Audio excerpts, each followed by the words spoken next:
Dan Deacon with us on Soundcheck. The song, as much as I could glean from what I could gather from the heavily distorted vocals, seems to have a lot of Dust Bowl imagery. Yeah, very much so. I mean, we've just come through a record-setting hot summer, terrible drought, and people are comparing it to that infamous Dust Bowl summer of the mid-1930s. You couldn't have had that in mind when you wrote this song. I wasn't thinking so much of the Dust Bowl of the past as much as I was thinking of the landscape that Cormac McCarthy, so beautifully paints for us in The Road.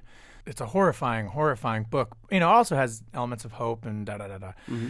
But, all that kind other of post-apocalyptic. Exactly. And it to me, it was like, and whenever I say this, I realize I'm opening myself up for ridicule, but it's like the most accurate depiction of the future. Do you know what I mean? Mm.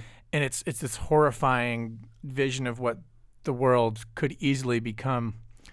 I don't know, and it really resonated in me, and it was very prophetic and I don't know, changed the way I envisioned the end of the world. Prior to that, I always thought about the end of the world in this sort of like this utopian dystopia where it was like, oh, the world will end and everything will reset to balance. And I was like, no, dude, that's not how it's going to go at all. It's going to be horrible. It's going to be a sad, dark age nightmare.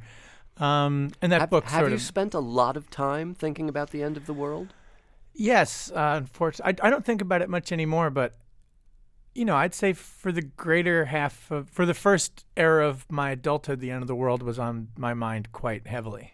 And again, it would go back and forth between like these insane delusions of like, planets on slingshot orbits with like Nibiru and the Anunnaki 2012 conspiracy theory. The standard Anunnaki, Nibiru, no 2012 idea what you're talking conspiracy about. theories. There's some people out there that are either like, yes, exactly, or like, oh, that idiot, he bought that. It's not that I really believed it as much as I don't know. I had lost, I don't know. I had this fascination with it. And, I guess morbid is the way to describe it because, and there's a lot, and I feel like a lot of people, I don't know, I was raised Catholic and, the whole basis of Catholicism is to basically want the end of the world to occur. You want this God to come back and wreak havoc on the earth and destroy the earth and only preserve those who sent him the most fan mail. And it's just ingrained in so many people's minds to be like, yes. And I think every culture sort of wants the world to end in their time. They want to be a part of that and to see, and it's just sort of like, come on. It's like going to a baseball game and like, I hope I catch the baseball. It's like, well, it might be a little different from that. No, but exactly.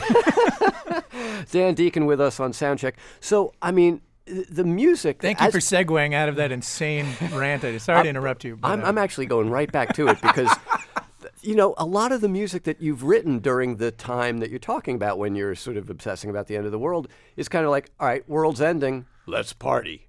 Yeah, very much so.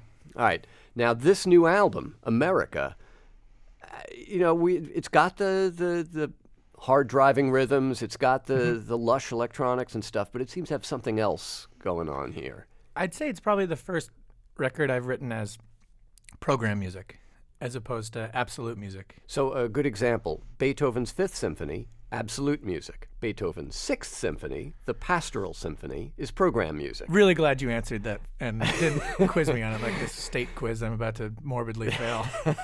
So what is the program in this album, in America?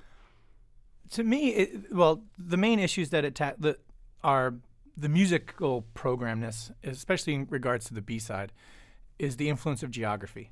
When you listen to the B-side, I feel like it goes coast to coast from the East Coast to the West Coast, which is the way that I, as a touring musician, travel. We'll start in Baltimore and we'll go through the South, and then we'll start heading through the West. And then, as the track evolves, I feel like knowing this, the listener can easily hear like the constant shifting gradient of landscape to go from coast to plains to desert to mountains to coast up to the north to the Pacific Northwest for the end. Do you know what I mean? Does that make any sense?